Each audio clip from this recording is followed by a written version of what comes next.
विधेयक क्रमांक 1 महाराष्ट्र राज्यातील सामाजिक व शैक्षणिक दृष्ट्या मागास वर्गांकरिता आरक्षण विधेयक 2024 विचारात घेण्यात यावे असा मी आपल्या अनुमतीने प्रस्ताव मांडतो। प्रस्ताव असा आहे की सन 2024 चे विधानसभा विधेयक क्रमांक 1 महाराष्ट्र राज्यातील सामाजिक व शैक्षणिक दृष्ट्या मागासवर्गीयांकरिता आरक्षण विधेयक 2024 विचारात घेण्यात यावे। प्रश्न असा आहे की सन 2024 चे विधानसभा विधेयक क्रमांक 1 महाराष्ट्र राज्यातील सामाजिक व शैक्षणिक दृष्ट्या मागासवर्गीयांकरिता आरक्षण विधेयक 2024 विचारात घ्यावे काय? अनुकूल असतील त्यांनी होय म्हणावे, प्रतिकूल असतील त्यांनी नाही म्हणावे। होयचे बहुमत आहे, होयचे बहुमत आहे। विधेयक विचारात घेण्यात येत आहे। अध्यक्ष महोदय,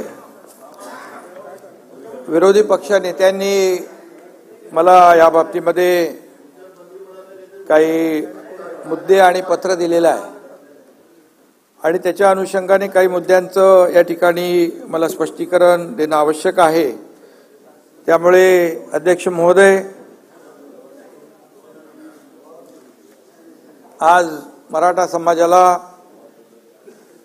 सामाजिक व शैक्षणिक दृष्ट्या मागास वर्गाकरिता आरक्षण देण्यासंदर्भातलं विधेयक आपण मांडलेलं आहे। त्याच्या चर्चेमध्ये अध्यक्ष महोदय, कालच छत्रपती शिवाजी महाराजांची जयंती संपूर्ण महाराष्ट्रात देशभरामध्ये आपण साजरी केली आणि त्यावेळेस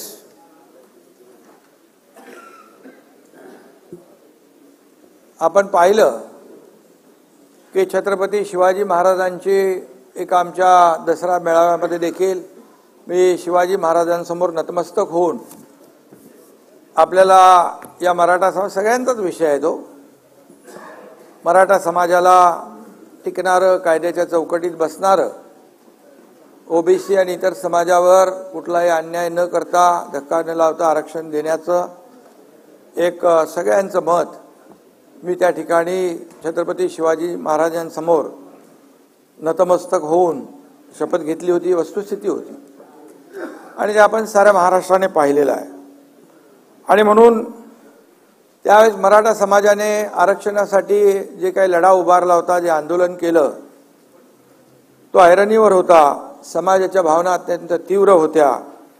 मला आणि आपल्या सर्वांनाच त्यांच्या वेदना आणि व्यथांची कल्पना आहे, पुरेपूर जाणीव आहे आणि राज्यभरामध्ये क्रांती मोर्चे सुरू असताना आरक्षणासाठी झगडणाऱ्या मराठा समाजाची जी काही भावना होती ती आपण जाणून आहोत। मी महाराष्ट्राचा अध्यक्ष महोदय मुख्यमंत्री आहे। या महाराष्ट्राच्या जनतेच्या आशीर्वादाने आपल्या सगळ्यांच्या सदिच्छा शुभेच्छांमुळे मी काम करतोय। मला कुठल्याही एका जातीचा किंवा धर्माचा असा विचार करता येणार नाही, तीच आपण शपथ घेतलेली असते आणि मराठा समाजाचं आंदोलन जे सुरू होतं, मी त्यावेळेस एका कुठेतरी म्हणालो, या समाजाच्या सारखं इतर कुठल्याही समाजाचं जर आंदोलन आणि ते लढा सुरू असता तरी मी तीच भावना व्यक्त केली असती आणि म्हणून आपले जे काही इतर समाज बांधव आहेत त्यांच्यावरही कुठे कधी अशा प्रकारचा प्रसंग आला असता तर मुख्यमंत्री म्हणून माझी भूमिका जे मराठा समाजासाठी होती ती त्या समाजासाठी देखील आहे आणि तसं भाष्य मी त्याही वेळेस केलं असतं, छत्रपती शिवाजी महाराजांच्या समोर जे भाष्य केलं।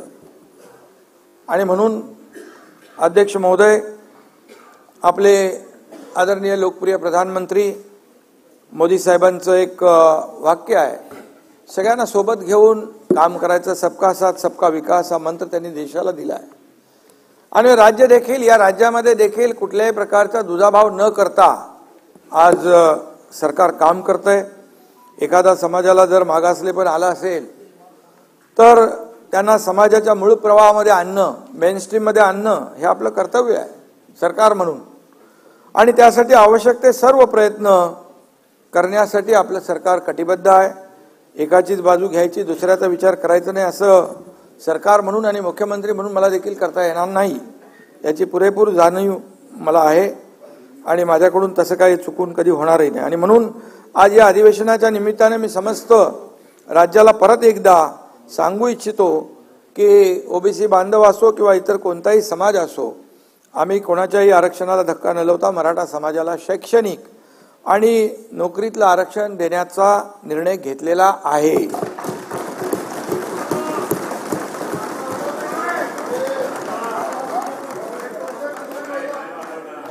आणि सरकार म्हणून ती आमची जबाबदारी आहे.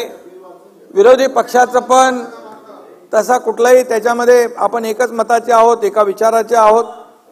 त्याच्यामुळे मी आज काय पॉलिटिकल राजकीय काही भाष्य करणार नाही. आणि म्हणून या समाजाला न्याय मिळवून दिला पाहिजे, त्यासाठी मी आणि आमच्या सर्वांनी सहकार्य केलं. त्यामुळे मी जे काही वचन दिलं होतं आणि आश्वासन दिलं होतं त्याची पूर्तता करण्याचं समाधान मला आहे आणि त्याचा नक्की आनंदही आहे, अभिमानही आहे.